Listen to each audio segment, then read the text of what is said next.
Welcome to Express News. I'm Shubhendu Ghosh. Let's begin with the top stories.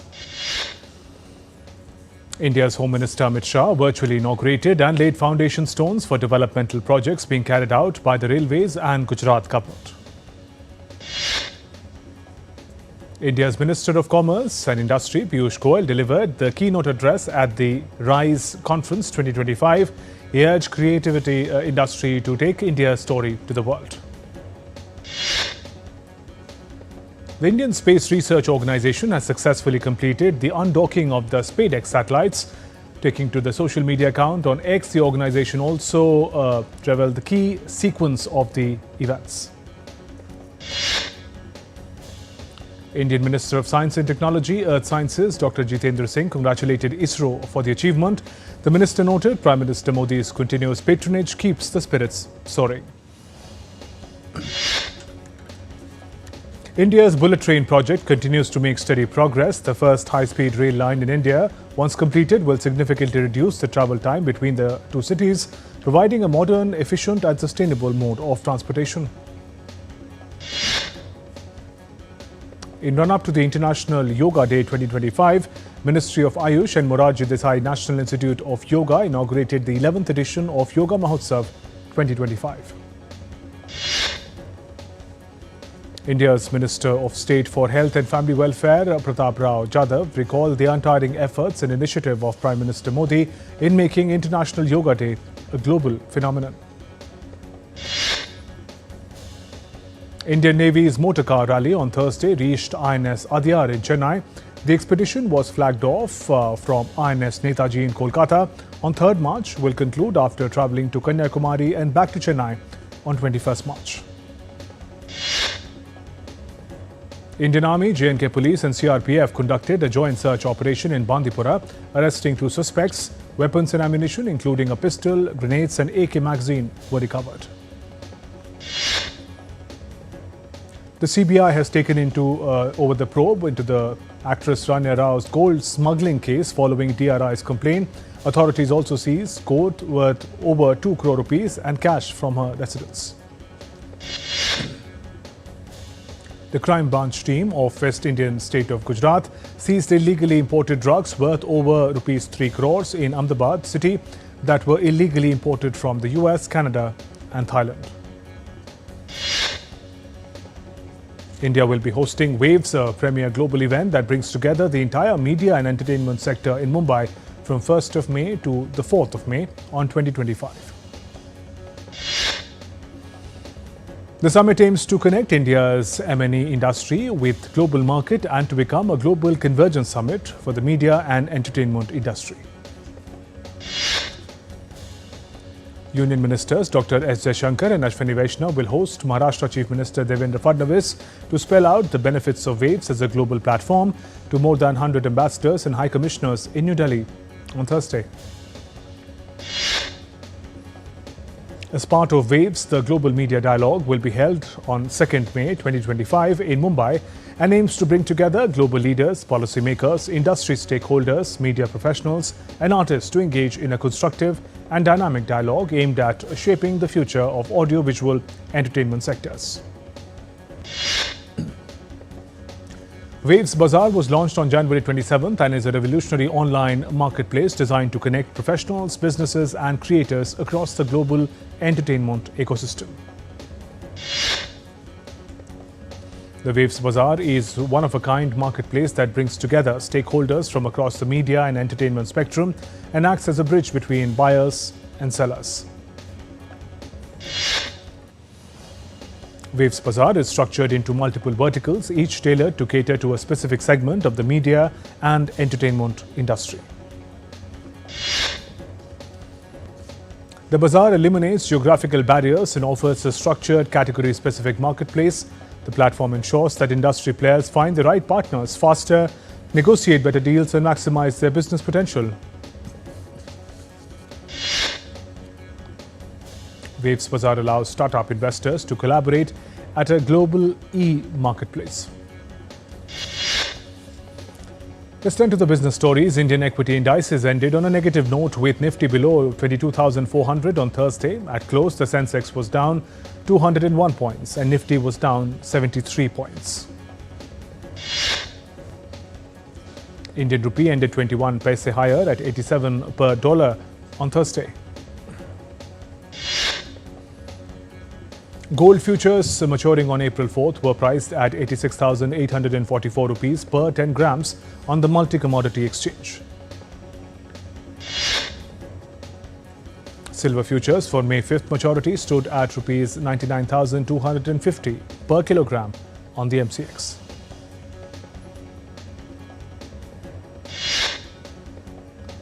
India's western state of Goa launched new initiatives worth over 4,000 crore rupees in MSME loans and 300 crore rupees under CMRY to boost entrepreneurship, including financial aid and training programs in the state. Global crude oil prices edged down on Thursday after a surge in the previous session on a larger than expected draw in US gasoline stocks. US stocks advanced on Wednesday as a cooler than expected inflation data helped staunch a sharp sell-off. SpaceX postponed the launch of the replacement crew to the International Space Station, delaying the return of US astronauts Butch Wilmore and Sunita Williams. The launch was called off due to a hydraulic issue with Falcon 9 rocket's ground report clamp arm. NASA announced that the next available launch opportunity is Thursday evening.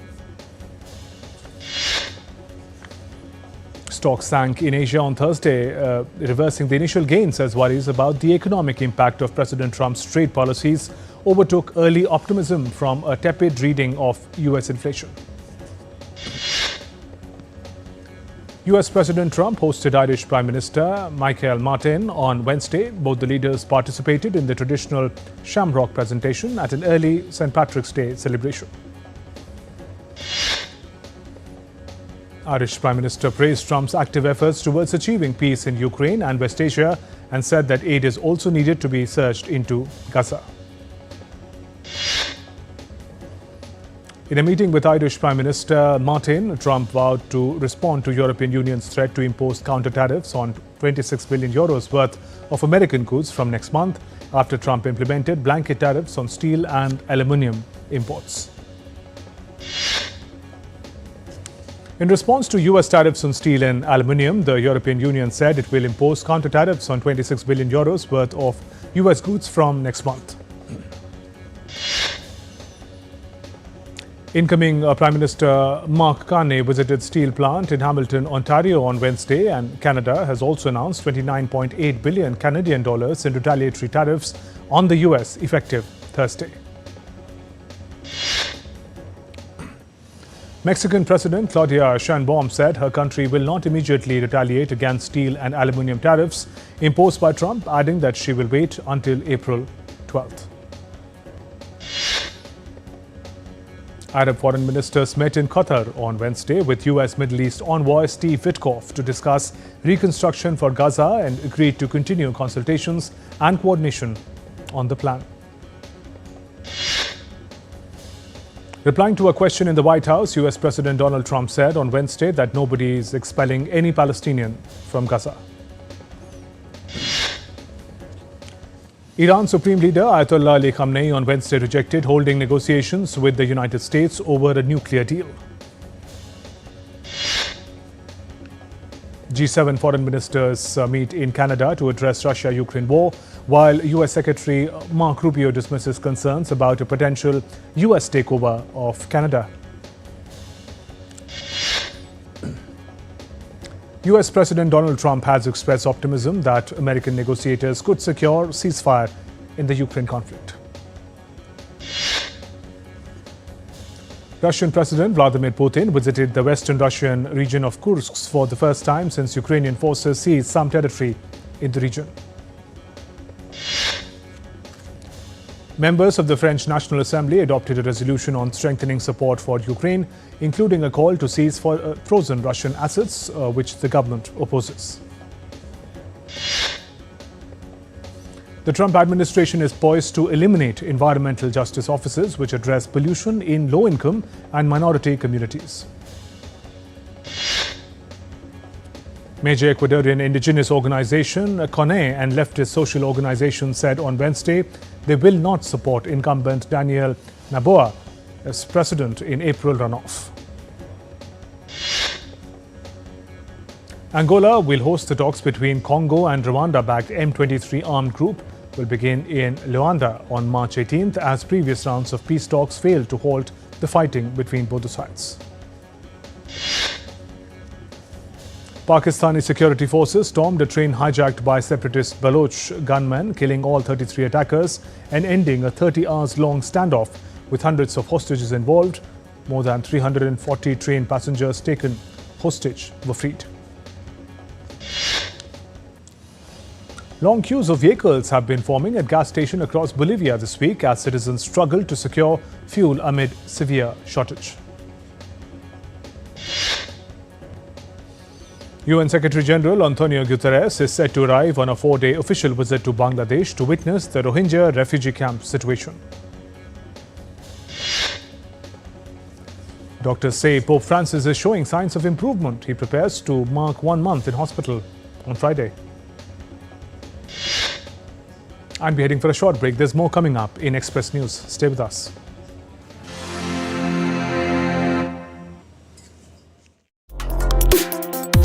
Complex issues, hidden agendas, twists and turns, strategic games. We think all dots are linked. We just need to connect them. Join me every week as I connect the dots to unravel hidden designs in statecraft, mysteries, and decode issues that matter to you. Watch Connecting the Dots with me at these times on DD India.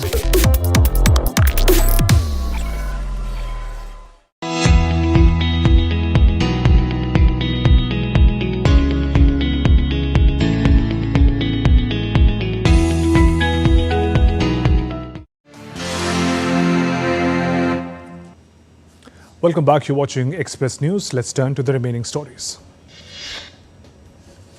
A volcano in southwestern Guatemala erupted, creating a stunning display of lava erupting from its crater and prompting the evacuation of nearby communities. By Wednesday, the volcano had concluded its eruptive phase and resumed its typical activity, allowing clear viewing of the crater. A 4.4 magnitude earthquake struck the area around Naples overnight, causing one light injury and some structural damage, triggering panic among several residents on Thursday.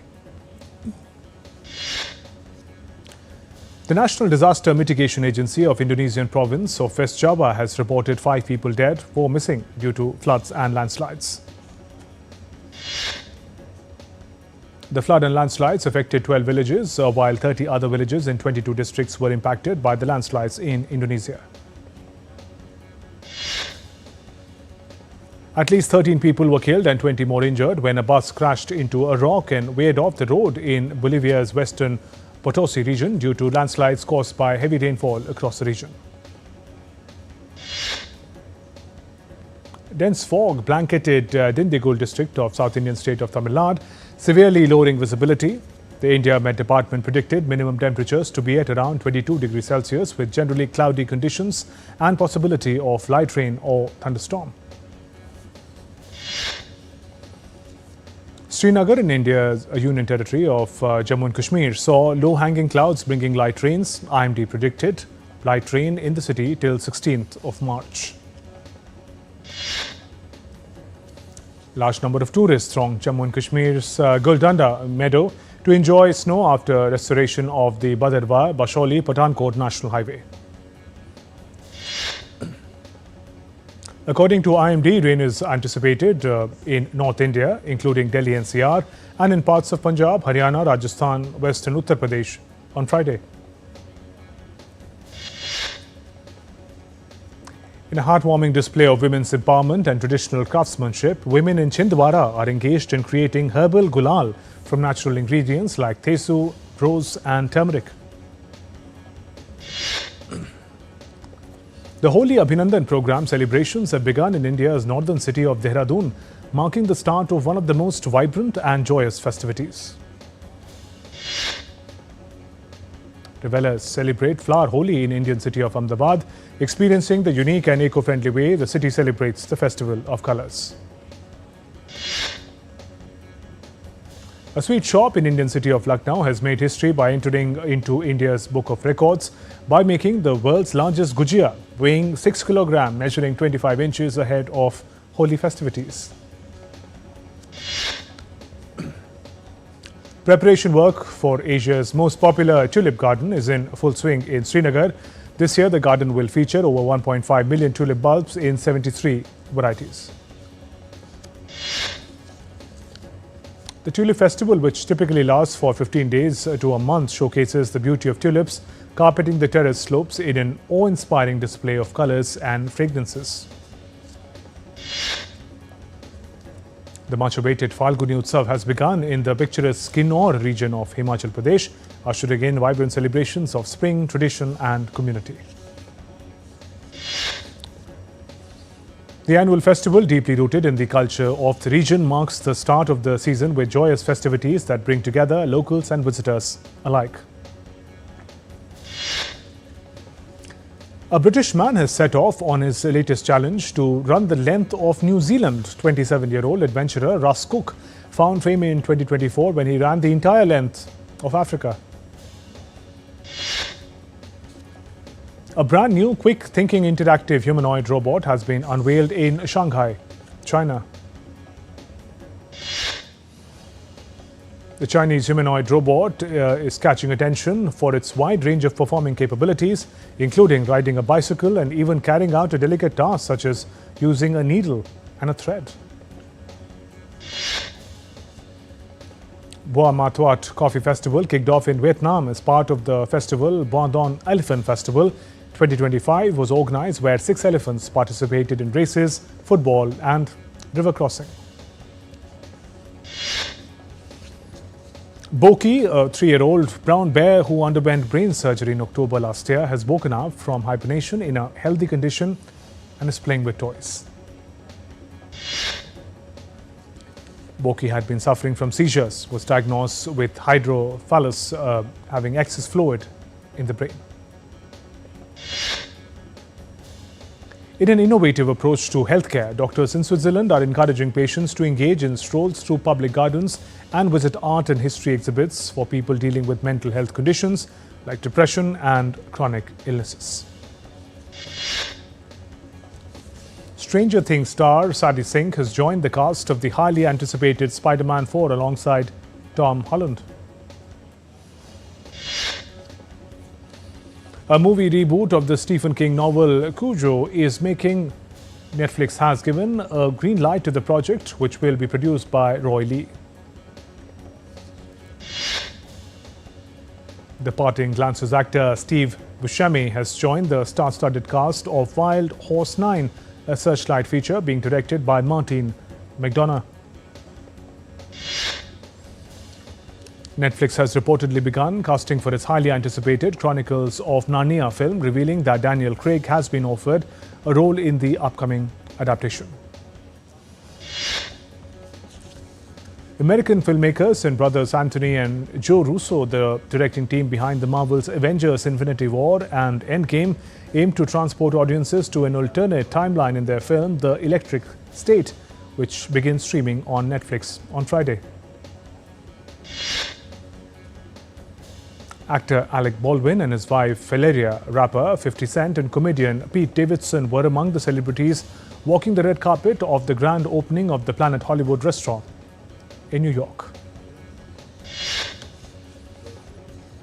Warner Brothers invites guests for a one-day Superman-themed tour of its Burbank studio on April 18th for the celebration of Superman Day. Tyler Perry is all set to expand his show Beauty in Black as the show has been renewed for the season 2 on Netflix. Disney fans gathered in Segovia, Spain to celebrate the upcoming release of the live-action Snow White movie, sparking excitement in the historic city. The promotional event, organized by Disney, drew large crowds of both Disney enthusiasts and tourists eager to witness a magical connection between the beloved animated classic and Segovia's medieval charm. In sports, India's Lakshya Sen is all set to face Indonesia's Jonathan Christie in the round of 16 of the All England Open Badminton Championship on Thursday. In women's singles, Malvika Bansal will lock horns with Japan's Akane Yamaguchi in the round of 16 of the All England Open. Satvik Sairaj, Ranika Reddy and Chirag Shetty defeated Denmark's Mats Westgaard and Daniel Lukegard on 21-17, 21-15 score to secure a spot in the men's doubles pre-quarterfinals. In women's doubles, Tressa Jolly and Gayatri Gopichand advanced to the second round with a 21-17, 21-13 win over Sung Shao Yun and Yu Shen-hui. Indian shuttler PV Sindhu crashed out of All England Open Badminton Championship after losing to Kim Ga-eun of South Korea. Former Indian cricketer Syed Abid Ali passed away at the age of 83 in the United States on Wednesday. The all-rounder played for India in the 1960s and 70s. Mumbai Indians are all set to face Gujarat Giants in the eliminator match of the Women's Premier League in Mumbai on Thursday for a spot in the finals. Indian Deaf team defeated Australia 3-0 in the three-match one-day series. Third match, India beat Australia by 2 wickets. Veteran Bangladesh batter Mohammad Mahmudullah retires from international cricket. He played 50 tests, 239 ODI matches and 141 T20 internationals. Former Australian spinner Stuart McGill was found guilty of involvement in a banned substance deal. He played 44 tests, taking 208 wickets. World number 3 Carlos Alcaraz has set up quarter-final showdown with Francesco Cerundolo after beating Grigor Dimitrov in straight sets. Madison Keys secured a 15th straight victory by beating Donna Vecek 4-6, 7-6, 6-3. Keys has set up meeting with Swiss wildcard Belinda Bencic in the quarters. Aston Villa cruised into the Champions League quarter-finals with a 3-0 win over Club Brugge. Villa now will face Paris Saint-Germain. Real Madrid reached the Champions League quarter-finals by beating Atletico Madrid 4-2 on penalties. Real will face Arsenal. And Arsenal advanced to the Champions League quarter-finals with a 9-3 aggregate win over PSV Eindhoven. And with that, we conclude this edition of Express News. Namaskar.